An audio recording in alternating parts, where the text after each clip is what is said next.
श्री कृष्णा। वृश्चिक राशि और वृश्चिक लग्न बड़ा महत्वपूर्ण समय है क्योंकि इसके लॉर्ड जो है मंगल धनु राशि में है, हालांकि अस्त चल रहे हैं। शुक्र भी यहाँ पर अस्त है। अब शुक्र बुध का जो कॉम्बिनेशन है ये बड़ा प्लीजेंट कॉम्बिनेशन है। सप्तम भाव पे दृष्टि जो शुक्र की राशि है, मैरिटल और बिजनेस रिलेशनशिप से लेके आप ज्यादा डिमांडिंग हो रहे हैं, लेकिन ज्यादा डिमांडिंग होने की जरूरत नहीं है, एग्रेशन बढ़ सकता है, इसलिए बड़ा पेशेंटली इस चीजों को डील करने की जरूरत है। मंगल जो है यहाँ पर लग्न के स्वामी हो गए, आपके राशि के स्वामी हो गए और षष्ठेश के भी हुए, छठे भाव लाइबिलिटीज का हुआ। शनि और गुरु से दृष्ट होके बड़ा एक्सप्लोर हो रहा है, बहुत कॉम्बिनेशन ये एक्सप्लोर हो रहा है। और शनि मंगल का जो कॉम्बिनेशन है वो थोड़ा सा इसको स्ट्रेस में भी ला रहा है। तो अब जन्मपत्री की दशाओं पर बहुत ज्यादा निर्भर करेगा, क्योंकि अगर जन्मपत्री की दशाएं अच्छी चल रही हैं तो ये वर्क स्ट्रेस या स्ट्रेस होगा, या ये एक्टिविटी का स्ट्रेस है। और खराब है तो अपने को प्रोफेशनल पार्ट पे ध्यान रखने की जरूरत है। और ये राहु केतु जो नक्षत्रों की वजह से विम्सिकल कॉम्बिनेशन है, कुछ लोगों के जॉब को लेके, कामकाज को लेके विम्सिकल कंडीशन बन रही है, अब थोड़ा अनिश्चितता की स्थिति बन रही है, ऐसे लोगों को थोड़ा ध्यान रखने की जरूरत है। तो और मैं अभी अगली बारीकी आपको बताता हूँ, तो उससे पहले हमारा चैनल जरूर सब्सक्राइब करें, कुछ बारीकियां जानने के लिए बहुत जरूरी है। सबसे पहले वीक की शुरुआत चंद्रमा जो तुला राशि में यहाँ से हुई। द्वादश के चंद्रमा अमूमन ट्रेवल भी कराते हैं, भाग्य में उठाव भी दे रहे हैं, तो खर्च को भी देते हैं। तो शुक्र बुध के साथ में से लग्जरी प्रॉन खर्च हो रहे हैं। जो लोग खासतौर पे शेयर मार्केट या उतार चढ़ाव के काम करते हैं उन लोगों को विशेष ध्यान इस वीक में रखना है। वो मैं आपको बताऊंगा कि कब कब समय है जिस समय आपको विशेष ध्यान रखना है। अब इस चंद्रमा पर, तुला राशि के चंद्रमा पर राहु और गुरु की दृष्टि है। गुरु यहाँ पर वक्री है और वर्गोत्तम में है, धन के कारक हैं, अपनी ही राशि पर दृष्ट हैं, और धनु राशि जो धन की कारक है वो बड़ी एक्सप्लोरिंग मोड में है। तो बहुत अच्छी चीज है, पैसा भी आ रहा है आपके पास में, और प्रोफेशनल पार्ट पे अभी तक बड़ा प्लीजेंट एटमॉस्फेयर है, बहुत अच्छा सब कुछ चल रहा है। चंद्रमा तुला राशि में 15 तारीख को, 16 तारीख को सूर्य जो हैं ये आ जाते हैं धनु राशि में, और सूर्य धनु राशि में आकर के मलमास शुरू हो जाता है, जो हमारे शास्त्र के मुताबिक पूजा पाठ का समय, दान दक्षिणा का समय। इस समय कुछ शुभ कर्म निषिद्ध कहे गए हैं, विवाह आदि शुभ ऐसे कर्म निषिद्ध कहे गए हैं। तो सूर्य मंगल जब सेकंड हाउस में आ गए, एग्रेशन बढ़ गया, बहुत ध्यान रखना है, बोलने पे ध्यान रखना है।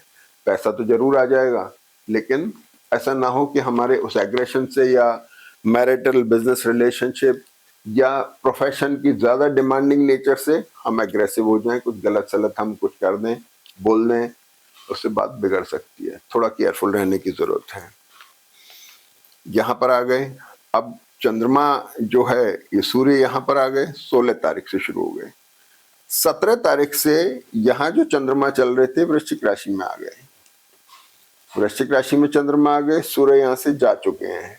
तो कॉम्बिनेशन बना शुक्र बुध और चंद्रमा का, बड़ा प्लीजेंट है। यहाँ पर चंद्रमा भाग्येश है, भाग्य बढ़ रहा है, उन्नति हो रही है, अच्छे लोग संपर्क में आ रहे हैं, बहुत सब कुछ बहुत बढ़िया हो रहा है। लेकिन 17 से 19 में चंद्रमा बुध के बहुत क्लोज आ जाएंगे। क्लोज आने की वजह से ये बड़ी एक खतरनाक स्थिति बनती है, और ऐसी स्थिति में यकायक ट्रेवल होना, कहीं किसी तरह का दर्द हो जाना, किसी इंजरी हो जाना, जिन लोगों को इमोशनल जिनका कैरेक्टर है उन लोगों को विशेष ध्यान रखना, एकदम सडन मेंटल ब्रेकडाउन होना, इस तरह की कई चीजें हैं जो ऐसी स्थिति में हो सकती हैं। और बाकी चंद्रमा शुक्र का कॉम्बिनेशन बहुत बढ़िया है, जो आपके आगे रिलेशनशिप, बिजनेस, व्यापार, प्रोफेशन, इसके लिए बहुत बढ़िया है। तो ये कॉम्बिनेशन तब बहुत अच्छा है जब आपकी दशाएं भी अच्छी चल रही हो। इसके लिए आपको डीपली जन्म पत्र दिखाना जरूरी है। मोटे तौर पर जो है चार्ट आपका बड़े स्ट्रांग मोड में है, और लग्नेश मंगल जो है बड़ा सपोर्टिंग आपको मदद कर रहे हैं। अब आ जाते हैं वृश्चिक राशि में, आपके चंद्रमा वर्गोत्तम में भी आ रहे हैं। 18 तारीख को दिन में 1:30 बजे से शाम को 8 बजे तक चंद्रमा वर्गोत्तम में। इस समय को आप बहुत अच्छा इस्तेमाल कर सकते हैं किसी परमानेंट चीज की शुरुआत के लिए, नए tie ups, business tie up, contract sign करना, कुछ नई शुरुआतें करना, इसके लिए बहुत अच्छा वक्त है। दूसरी बात, बुध भी जहां पर वर्गोत्तम में आ रहे हैं, तो बुध आपके भाग्य के स्वामी और लाभ, धन, हाउस ऑफ गेन्स के लॉर्ड हो गए। अष्टम के स्वामी हो गए, प्रॉपर्टी गेन, एस्टेट गेन की तरफ हैं। खासतौर पे वो लोग जो शेयर मार्केट या उतार चढ़ाव के चीजों में काम करते हैं उनको विशेष ध्यान रखना है, किसी तरह की खरीद फरोख्त से विशेष ध्यान रखें। इसके बाद में चंद्रमा 19 तारीख को धनु राशि में आ रहे हैं। अब यहाँ पर 3 ग्रहों का क्लस्टर बन गया, सूर्य, चंद्र और मंगल।